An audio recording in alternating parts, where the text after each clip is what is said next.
favor, na segunda carta de Paulo a Timóteo, no capítulo 3, versículos 14 a 17. A segunda carta de Paulo a Timóteo, no capítulo de número 3, versículos 14 a 17. Eu não pretendo e não é minha intenção falar nada novo, mas relembrar os irmãos de algumas verdades.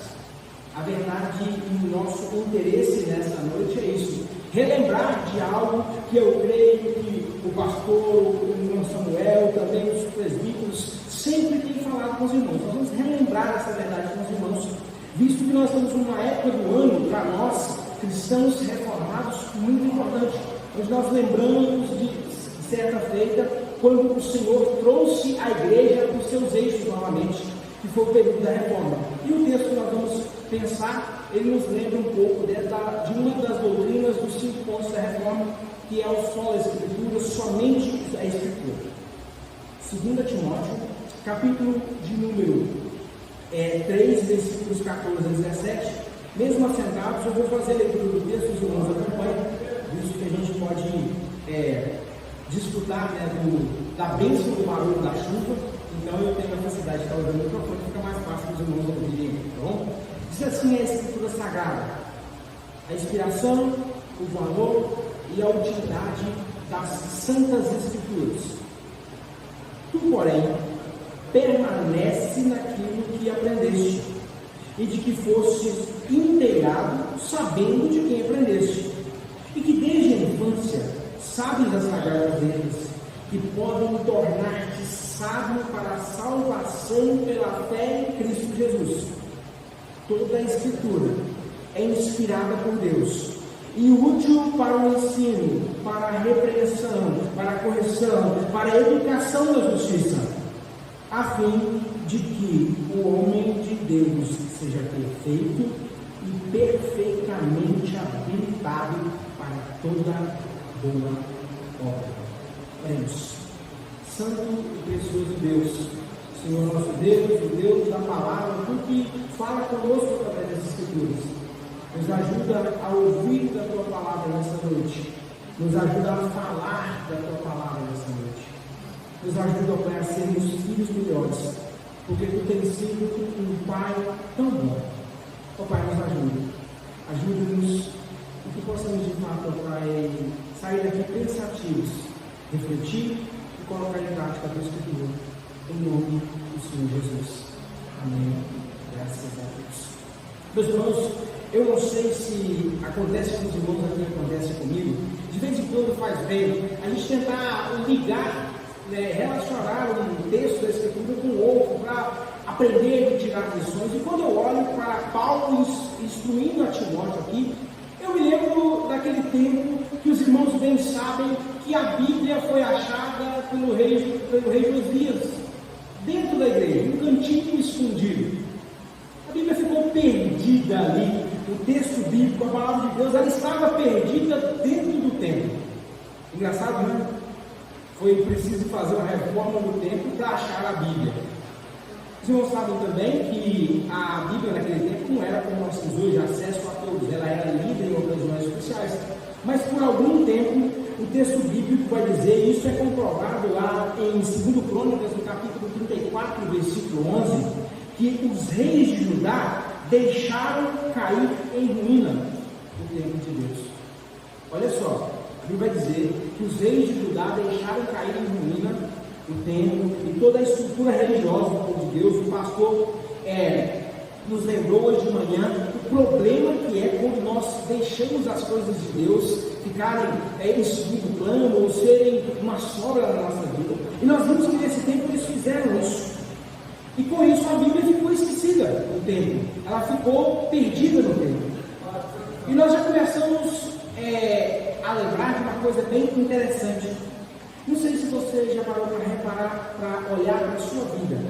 Quando a Bíblia fica esquecida no nosso dia a dia, as ruínas começam a surgir na nossa vida.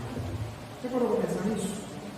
A Bíblia fica esquecida, deixada de lado por este ou por aquele motivo, as ruínas começam a aparecer, as podridões começam a aparecer, as questões, as feiuras da nossa estrutura começam a aparecer. Mais à frente na história, no século X, A Igreja Romana, o romanismo, vai colocar a Bíblia em uma lista dos livros proibidos. Sabia disso? A igreja que deveria zelar pela Bíblia, ela torna a leitura bíblica para nós, povo, para nós que andamos no chão da rua, como proibida. E ela foi indexada lá no índice dos livros proibidos pela Igreja Romana. Pense bem, se no tempo de Josias a palavra de Deus estava perdida dentro do templo, no tempo da era medieval, no século X, ela foi escondida dentro da igreja. Ou seja, antes ela estava perdida e a igreja agora falava, nem todo mundo pode ler a Bíblia. E guardam ela só para dentro da igreja. Com isso, eles estavam dizendo o seguinte: olha, a Bíblia só não é suficiente para nós aprendermos de Deus. Precisamos de outras coisas. Isso é o que o romanismo dizia, a grosso modo. Não é à toa que eles vão usar a própria igreja, o que eles vão dizer de magistério da igreja, para dizer que podem tomar decisões fora da Escritura. Ou seja, quando o bispo de Roma se coloca ex-cátedra, se coloca na cadeira falando ao povo, e os irmãos já devem ter visto essa cena na televisão, ele também é considerado palavra inspirada de Deus. Nós, igreja reformada, igreja cristã, nós afirmamos, isso aqui não é algo que nós defendemos pela metade, tá, meus irmãos? Nós afirmamos que a palavra de Deus, que a Bíblia Sagrada, é o padrão supremo para os crentes, e nela não pode haver outra autoridade nenhuma maior do que a palavra de Deus. O próprio Deus falou a sua palavra e nós dizemos, você e eu, como cristãos reformados, que ela é a palavra de Deus e ela é o padrão supremo dos crentes. Se nós temos um tempo na história em que a Bíblia ficou perdida dentro do templo, se nós temos um tempo na história em que a Bíblia ficou escondida dentro da igreja, hoje nós, povo de Deus, que somos considerados o povo da Bíblia, dizemos, não, a Bíblia é o padrão supremo para os crentes. A reforma, então, esse tempo especial na história, ele trouxe para nós a lembrança, a Bíblia é importante. E ela é tão importante que nós afirmamos assim, somente as Escrituras. Somente as Escrituras. Ela para nós é a única regra infalível para a vida e para a doutrina. A única regra infalível para a vida e para a doutrina. Quando nós falamos de reforma, e a gente de vez em quando vai lembrar de história, né, de como, a gente vai lembrar da resposta que Lutero deu. Você talvez já conheça, mas eu vou repetir aqui. Quando ele foi convidado a negar a Bíblia para não ser acusado formalmente, ele disse o seguinte, isso são palavras de Lutero: eu estou conquistado pela Santa Escritura citada por mim. Minha consciência estava cativa à palavra de Deus. Eu estou conquistado pela Escritura. Minha consciência está cativa à palavra de Deus. Eu não sei se os irmãos lembram, mas quando nós pudimos conviver juntos mais tempo, né? A gente conversava aqui na igreja, lá no templo, que a gente precisava ter uma mente bíblica. Ou seja, a nossa forma de pensar deveria ser a Bíblia. Nós deveríamos ter a Bíblia conquistada no nosso coração. Tiago, o que isso tem a ver com o texto que nós lemos? Vou chegar lá. Pense comigo. Paulo, um pastor muito experiente, estava falando para Timóteo. E como os irmãos estudaram toda a de Timóteo, o irmão Samuel me contou, eu não vou precisar perder muito tempo, gastar muito tempo com a nossa meditação nessa noite falando sobre isso. Mas Timóteo era pastor de uma igreja, muito provavelmente da igreja de Éfeso, e Paulo está dizendo para o pastor, ou seja, um pastor dizendo para o pastor, não se esqueça da Bíblia. Olha que interessante. Um pastor dizendo para o outro, não se esqueça da Bíblia. E Paulo elogia Timóteo. Olha só, se vocês forem comigo para o versículo 14, vocês vão ver, olha, e tu, porém, permanece naquilo que aprendeste e de quem foste inteirado, sabendo de quem tu aprendeste, e que desde a infância sabes as sagradas letras que podem tornar-te sábio para a salvação pela fé em Cristo Jesus. Paulo não está dizendo que Timóteo, olha para a Bíblia que você não obedece. Ele fala, não, olha, você sabe a Sagrada das Letras desde pequeno. Então você deve permanecer naquilo que você aprendeu. Paulo ele vai relembrar a Timóteo uma coisa básica da nossa fé. Por quê? Um pastor, um evangelista, um presbítero, um irmão, chamar o outro irmão e dizer, olha, lembra da Bíblia. Isso é básico para a nossa fé. Isso é natural. Falar de Bíblia para um crente é algo natural. E Paulo está fazendo isso com Timóteo. Ele havia aprendido as Sagradas Letras quando ele era infante, quando ele era pequeno. E muito provavelmente, quando a gente vai estudar um pouquinho de como isso acontecia no tempo de Timóteo, ele começava a memorizar a Bíblia, sabe com que idade? Com 5 anos. Com 5 anos, um jovem judeu, como Timóteo era, apesar de ser filho de pai grego, ele deveria começar a memorizar e a estudar a Escritura. Então não era à toa que Paulo vai dizer, permanece naquilo que você aprendeu, porque eu sei que você sabe bastante. Eu sei que você já sabe. Permanece naquilo que você aprendeu. E quando nós vamos olhar para a história do povo de Deus, nós vamos ver que esse ensino que Timóteo recebeu não era só aqui na escola dominical, não. Não era só quando o irmão Samuel reunia, quando as irmãs levavam os pequenos para lá para decorar os versículos, não era só isso. Segundo Deuteronômio, no capítulo 6, quando a gente vai estudar a Escritura, era constante a forma de se ensinar a Bíblia para uma criança. Ou seja, ela devia ser ensinada no caminho, e a Bíblia vai dizer que o pai deveria ter a Bíblia na mão e na mente, na cabeça, ou seja, nos atos e na forma de pensar, em tudo ele deveria instruir a criança. Imagina então o conhecimento bíblico de Timóteo. E Paulo dizendo para ele, lembre-se da Bíblia. Lembre-se da Bíblia. Lembre-se do que você já sabe. Dê valor à Escritura, porque você já a tem. Quando nós então, como igreja reformada, porque nós temos e arrogamos para nós, e é um privilégio nos chamarmos de igreja reformada, nós dizemos somente as Escrituras, nós somos lembrados que nós precisamos da palavra de Deus de forma intensa. Nós precisamos da palavra de Deus de forma intensa. Todos nós, independente de quem nós somos, se é uma autoridade ou não, se é alguém que tem o hábito de pregar domingo após domingo, ou alguém que está começando a aprender agora, se é alguém que já leu a Bíblia 1, 2, 3, 4, 10 vezes, nós entendemos que nós precisamos dela de forma intensa. Independente do tempo que estamos na igreja, nós precisamos da Escritura. E você e eu lemos no texto bíblico agora, e nós vamos focar nisso de forma mais instante nesse momento, a quantidade de adjetivos que a Escritura apresenta para ela mesma. O apóstolo ele vai começar a apresentar a qualidade das Escrituras para crentes que viviam em tempos difíceis. Olhe comigo no próprio capítulo 3, no versículo 13. Olha o que Paulo vai dizer. Paulo vai falar sobre a Escritura e depois de lembrar quem eram as pessoas com quem a igreja convivia. Olha só, o texto vai dizer assim: mas os homens perversos irão de mal a pior, enganando e sendo enganados.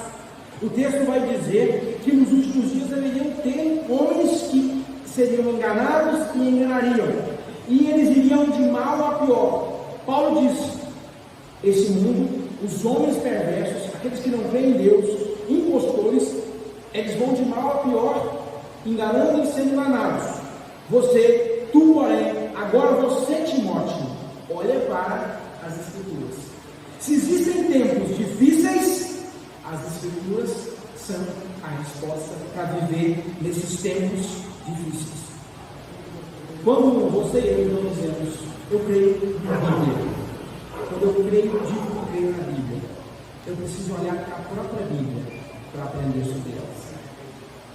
Eu preciso olhar para a Bíblia para aprender sobre a própria Bíblia. Pense comigo então, meus irmãos, de forma rápida, em 3 lições rápidas, sobre o que as Escrituras ensinam sobre as Escrituras. O que as próprias Escrituras ensinam sobre as Escrituras? E se você olhar comigo para o versículo de número 16, nós vamos aprender sobre a identidade de toda a Escritura. A identidade de toda a Escritura. Veja só, o texto bíblico do apóstolo Paulo, inspirado pelo Espírito Santo de Deus, vai dizer o seguinte: toda a Escritura é inspirada por Deus. Toda a Escritura é inspirada por Deus. A ideia aqui, meus irmãos, não é simplesmente que Deus, em algum momento simples, resolveu vou dar a Bíblia para esse povo. A ideia aqui é que Deus soprou as Escrituras. Essa palavra inspirada é a ideia de um sopro. Paulo vai usar a expressão sopro, e a palavra é sopro de Deus. Ou seja, o Espírito Santo de Deus, pela atuação do próprio Deus, é a origem das Escrituras. Deus é o autor das Escrituras. Muito embora nós digamos carta de Paulo, muito embora nós dizemos livro das Crônicas, o livro dos Salmos, é o Espírito de Deus que usou homens para escrever as Escrituras. É palavra de Deus. Nós não podemos estar com isso. A Bíblia é a palavra de Deus. O próprio apóstolo Pedro, mais à frente, vai dizer que ela não pode ser interpretada de forma particular, ou seja, o que eu acho, o que eu entendo por mim mesmo, não serve para interpretar a Bíblia. Ela não tem particular interpretação. Para nós, meus irmãos, a Bíblia é uma revelação direta de Deus. E nós aprendemos ontem com as crianças que o nosso Deus é vivo, presente e pessoal. E essa presença e pessoalidade de Deus é enxergada nas Escrituras. Diferente aí do tempo que nós dizemos dos romanos, que acreditam que ainda há um homem que assenta-se no trono de Cristo e que tem o poder de dizer a palavra de Deus o tempo que ele achar necessário. Diferente disso, nós cremos que as Escrituras, elas têm para você e para mim todo o conselho de Deus, necessários para que nós aprendamos sobre o próprio Deus e demos glória a esse Deus que é o nosso Salvador. Nas Escrituras, nós temos o que precisamos para saber do nosso Deus. Pense nisso, meu Deus. Quer conhecer mais o Deus? Busque pelas Escrituras. É assim que nós vamos aprender do nosso Deus, é assim que nós vamos aprender do Senhor. Os irmãos estão estudando aqui pela manhã, e eu ouvi aqui, a Confissão de Fé em Westminster. E quando ela fala das Escrituras, nós entendemos que a Confissão de Fé vai dizer o seguinte sobre as Escrituras: olha só. Ela não depende do testemunho de qualquer homem ou igreja, mas depende somente de Deus. A mesma verdade que o seu autor tem, portanto, de ser recebida, porque é a palavra de Deus. Ela é a palavra de Deus, porque ela vem de Deus. E nós declaramos que ela é a palavra de Deus. Tome cuidado então com o nosso tempo, porque nós somos chamados e somos apresentados a pessoas que vão dizer que tem algo de Deus para você. Não sei se você já ouviu essa cena, mas ela é triste aos nossos olhos. O Reverendo Zé Carlos, hoje à tarde, estava conversando conosco, o irmão Samuel, o Reverendo Zé Carlos, o irmão Paulo, a gente estava lembrando da igreja de Bereia, e conferia nas Escrituras. Está aqui a palavra de Deus. Confie na palavra de Deus. Nós temos em tempo, meus irmãos, que nós somos muito desconfiados, né? A gente tem uma dificuldade muito grande, você deve compartilhar isso comigo, porque a gente está muito suscetível à notícia falsa. Gente falando mentira sobre um monte de coisa que não sabe. Gente que não entende revelações falando sobre revelação. E a gente fica um pouco, como diz lá na roça, a patrulha trabalhando. Mas na Escritura, você pode contar. Na Escritura, você pode contar. Então nós dizemos sobre a identidade da Escritura, você pode olhar comigo e continuar comigo no versículo 16, entendendo sobre a utilidade das Escrituras. A utilidade das Escrituras. E o texto vai dizer que ela é útil para, versículo 16, ela é útil para o ensino, para a repreensão, para correção, para educação na justiça. Em matéria de vida, meus irmãos, da forma como você e eu devemos viver, a Escritura, ela é suprema autoridade. Em dizer como você tem que viver, a Escritura é suprema autoridade.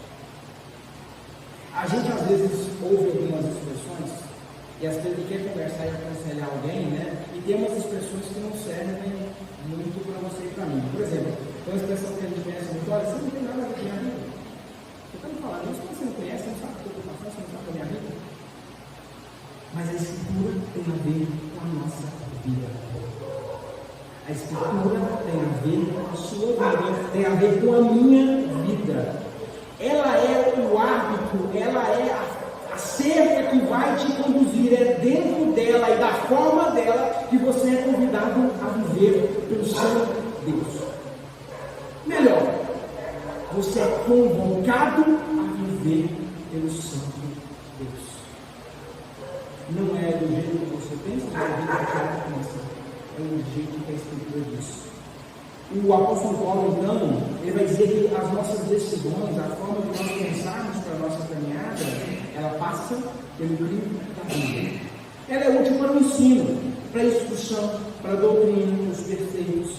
Ela é útil para a repreensão, para verificar, né, se algo está no caminho certo. Pense sobre as Escrituras, meus irmãos, o seguinte: não é porque as coisas dão certo que elas estão certas. Não é porque as coisas dão certo que elas estão certas. Porque às vezes tem coisas dando certo na nossa vida que estão distantes dos padrões das Escrituras.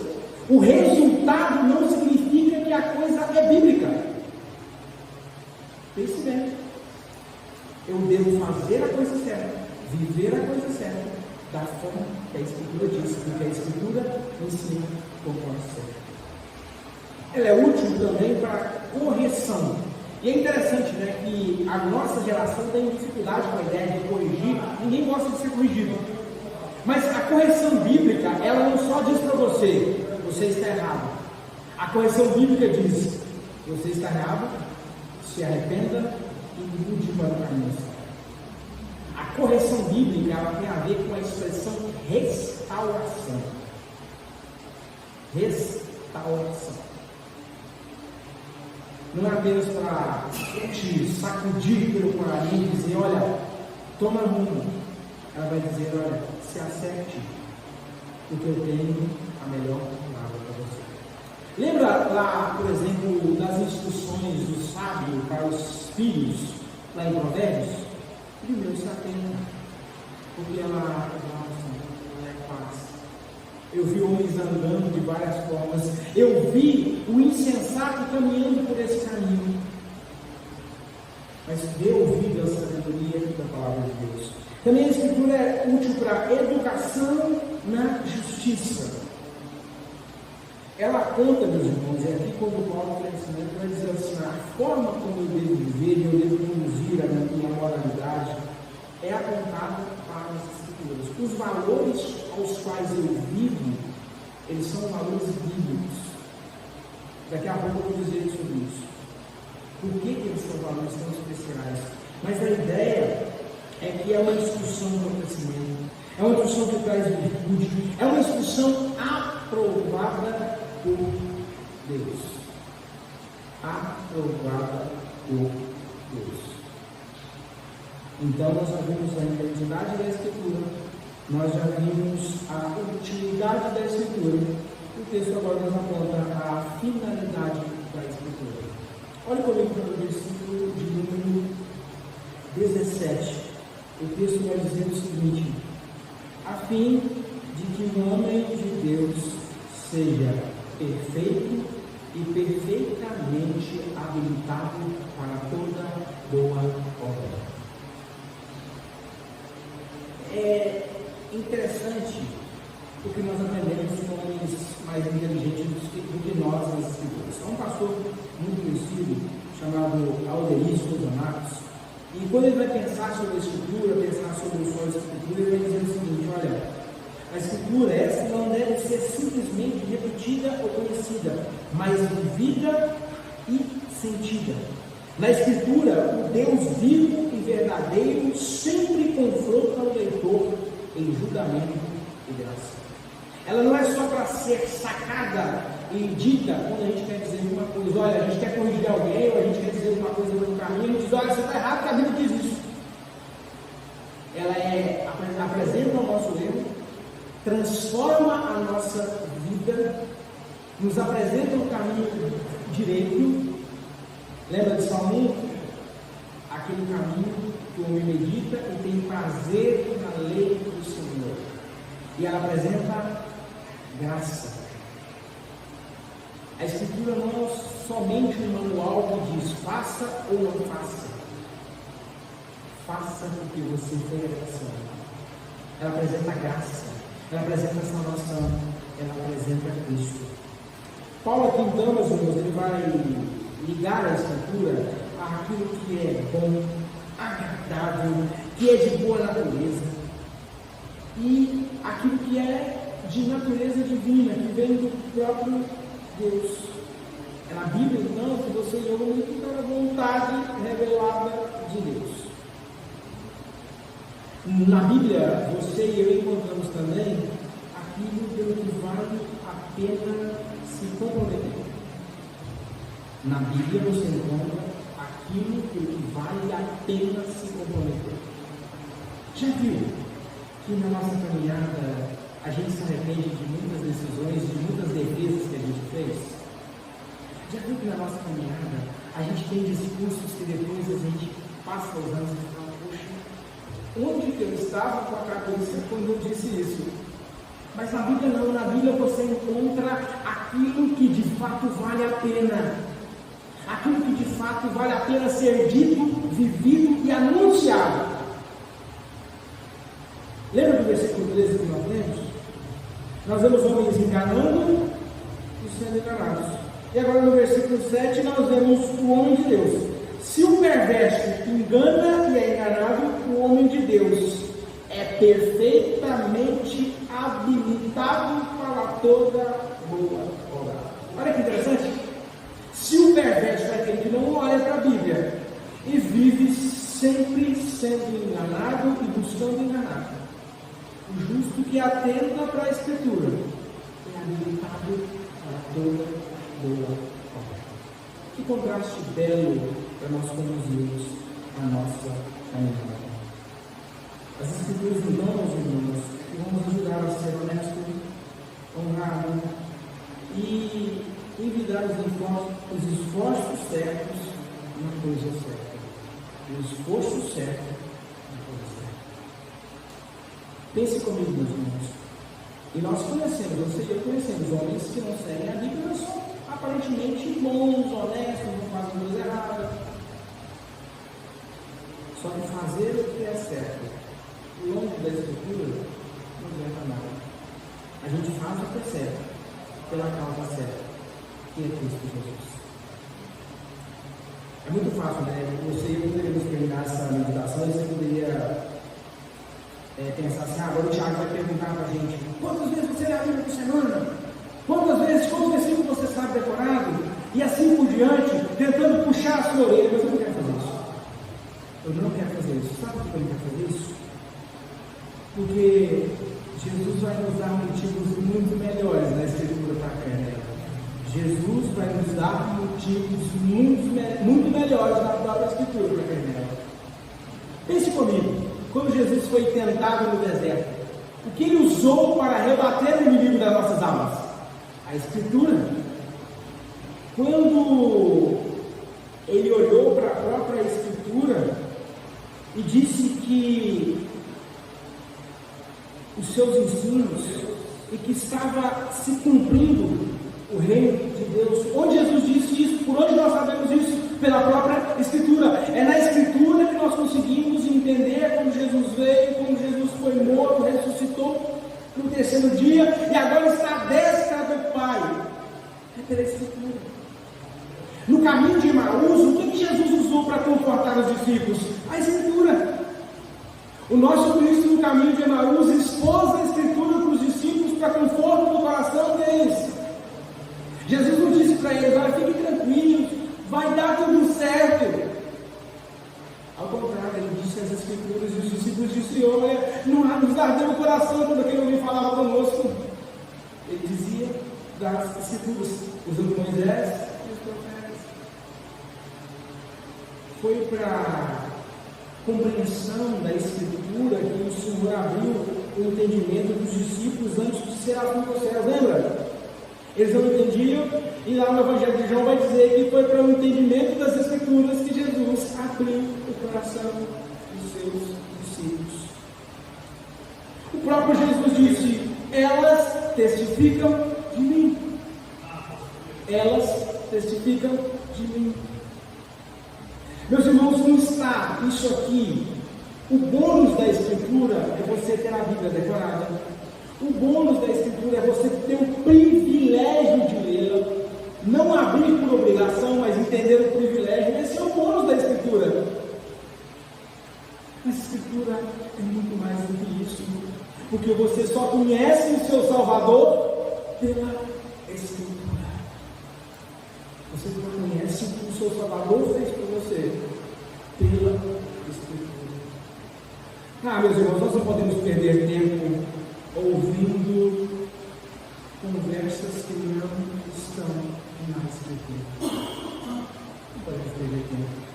Nós temos muita riqueza aqui para desfrutar. Como eu disse, meus irmãos, eu não quero perguntar o valor da Escritura no seu coração. Eu quero perguntar, porque até aqui nós já conseguimos ver o quanto ela é valorosa. Eu queria só lembrar mais algumas palavras de Lutero, e eu já estou chegando ao fim. Lutero, sobre as Escrituras, sabe o que ele dizia? Ele dizia o seguinte: como não estar conquistado e com a mente cativa às Escrituras, que nos ensinam sobre o que é mais precioso para nós? Como não buscar conhecimento sobre aquele que nos amou primeiro e que é a razão do nosso amor? Como não estar cativo às Escrituras e como não buscar conhecimento sobre aquele que nos amou primeiro? Como? Não tem como. A gente não cativar a nossa mente por essa palavra que é inspirada, por essa palavra que tem uma identidade e é a palavra do próprio Deus, por essa palavra que tem utilidade e por essa palavra que tem a finalidade. Como você e eu não vamos querer conhecer aquilo que tanto nos amou? E como você e eu vamos fazer desfrutar desse conselho? Pela Escritura Sagrada. Quando nós mudamos como cristãos reformados no mês da reforma, lembrando dos reformadores, como os nossos crianças e adolescentes têm atraso, quase dos reformadores, quando nós lembramos dos 5 solas, e quando nós somos lembrados que somos o povo que diz somente as Escrituras, isso tem um valor tremendo para você e para mim. Isso tem um valor tremendo para você e para mim. Nós vamos participar da mesa do Senhor daqui a pouco. Onde nós aprendemos o que fazer e como fazer e por que isso é especial para nós. Por isso que Jesus Cristo nos ajude a conhecer mais pela Escritura. Não é uma arrogância. Eu não estou me chamando os irmãos agora a saírem na rua, levantar sua Bíblia, encontrar um romano, encontrar aquele que não tem da Bíblia e dizer: olha, você está errado. Eu estou convidando você a conhecer, a viver, porque esse é o convite da própria Bíblia, não é o convite do Tiago, não é o convite do Tiago, é o convite da própria Escritura. Olhar para ela, conhecer sobre ela, falar dela e vivê-la. O jeito certo, da forma certa, pela palavra certa. Essa é a palavra do nosso Deus. E nós cremos que ela transforma nossas vidas. E você e eu estamos aqui, prova da transformação de Cristo em nós. Jesus nos ajude, meus irmãos. Vamos orar ao Senhor. Pai, nós te agradecemos pela tua palavra. Nós pedimos perdão porque, ó Pai, nós não conseguimos expressar a beleza do Senhor exposta pelas Escrituras. Tu és tão precioso. grandioso, meu Pai. Tu és tão grandioso. Isso resolveu se revelar a nós pela tua palavra. Muito obrigado. Nos ajuda, Pai, a ouvir o Senhor, a falar do Senhor e a viver para o Senhor, guiados pelo Senhor, pela Escritura Sagrada. Em nome de Jesus. Amém. Graças a Deus.